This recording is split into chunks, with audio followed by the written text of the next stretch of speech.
आदत डालें कि हाँ मेरे साथ अगर मैं चल रहा हूँ या स्वाद ले रहा हूँ या कोई भी कार्य हम कर रहे हैं, भगवान की इच्छा के बगैर कुछ नहीं हो सकता। मेरे साथ ईश्वर है, मेरी रक्षा कर रहा है, नहीं तो तुम एक कदम भी महाराज चल नहीं सकते।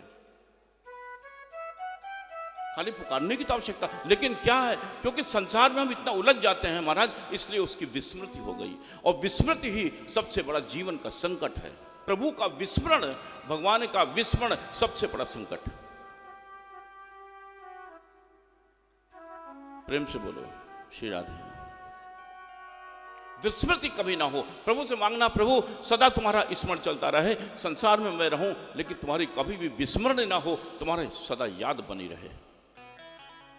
हरे कृष्ण हरे कृष्ण। इतना बोलने में क्या दिक्कत है? सारे रिश्ते निभाओ, मैंने कल कहा था, सारे रिश्ते निभाओ, अंदर से ऊपर से निभाना, लेकिन अंदर से मेरे प्रभु के अपने बने रहो, बस कृष्ण कृष्ण याद करते रहो। देखो कैसे कृपा प्राप्त होती है। कहां संकट में आओगे? मित्रता जोड़नी है ना, द्वारकाधीश से जोड़ो ना। सुदामा दिखने में तो गरीब है, लेकिन जिसका मित्र ही द्वारकाधीश हो, वो गरीब कैसे हो सकता है? उसे गरीब कहोगे क्या? हम तो उस अमीर से रिश्ता जोड़ेंगे, संसारिक अमीरों से रिश्ता थोड़ी जोड़ेंगे महाराज। उससे जोड़ो जो अमीरों का बादशाह बैठा सबसे ऊपर, उसकी संतान है। हमारा पिता इतना अमीर है महाराज, हमें क्या ना दे दिया।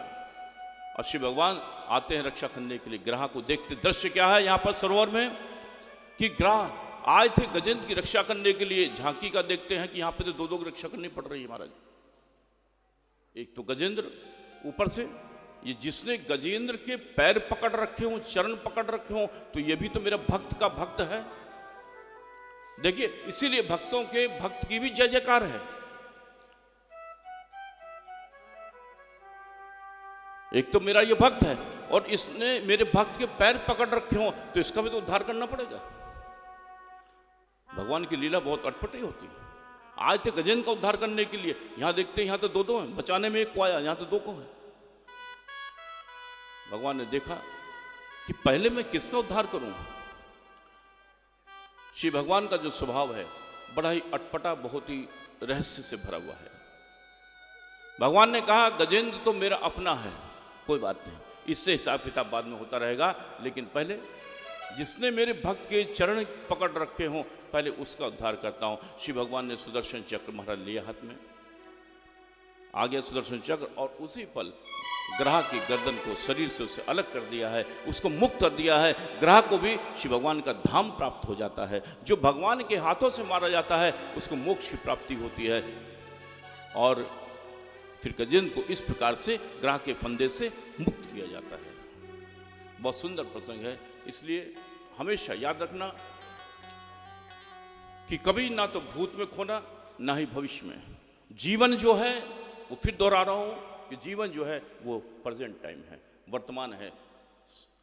एक भूत और भविष्य मत को, इन चक्रों मत पड़ो। परमात्मा को सब कुछ देखो। तुम लोग ऐश्वर्य में रहो, वैभव में रहो, बहुत अच्छी बात है, ये भगवान की बहुत बड़ी कृपा है।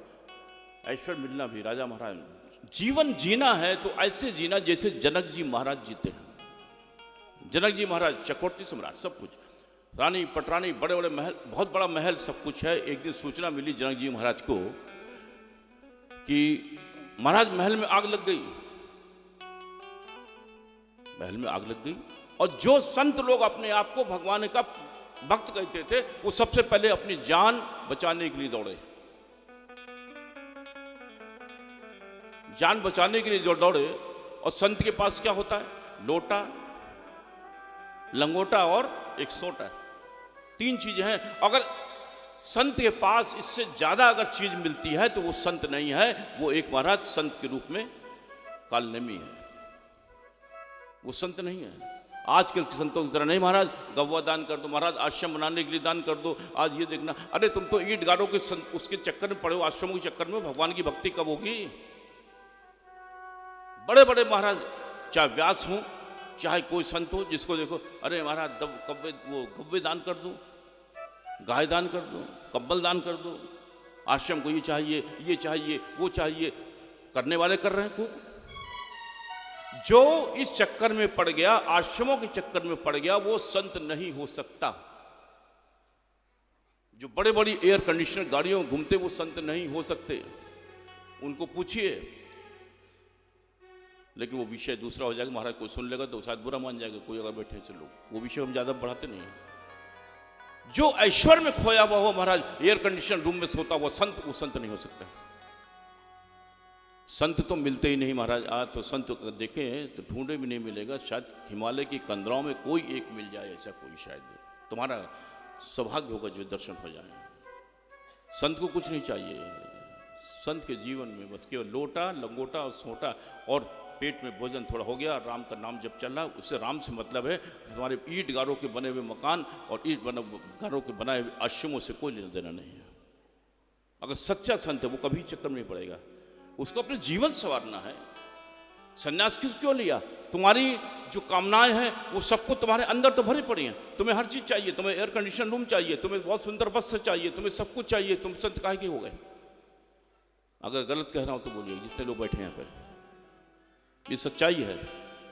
और कहते हैं, और उसमें बहाना क्या होता है, अरे हमारे भक्त लोग दे देते हैं महाराज, जैसा देते हैं हमें चल रहा है। हमारे भक्त दे देते हैं और उनकी आसक्ति इसी में हो जाती है, आश्रमों में इनकी आसक्ति सुंदर कपड़ों में हो जाती है। और जो संत आजकल के महाराज, और देखिए हमें ज्यादा बताने की आवश्यकता नहीं, क्या दशा है अपना खुद यहीं पे अपनी वाणी को इस विषय पर भी राम करते हैं। ये चरित्र है संत का, भोगी है, भोगी कह सकते हैं इस चीज को। और ये जब मैं बात कह रहा हूं ये सारे उसमें जा रहे हैं। प्रेम से बोलो श्री राधे। जिन्होंने अपनी कामनाओं पर विजय प्राप्त नहीं की वो संत नहीं है। बस सीधी एक सेंटेंस से बात समाप्त हो गई।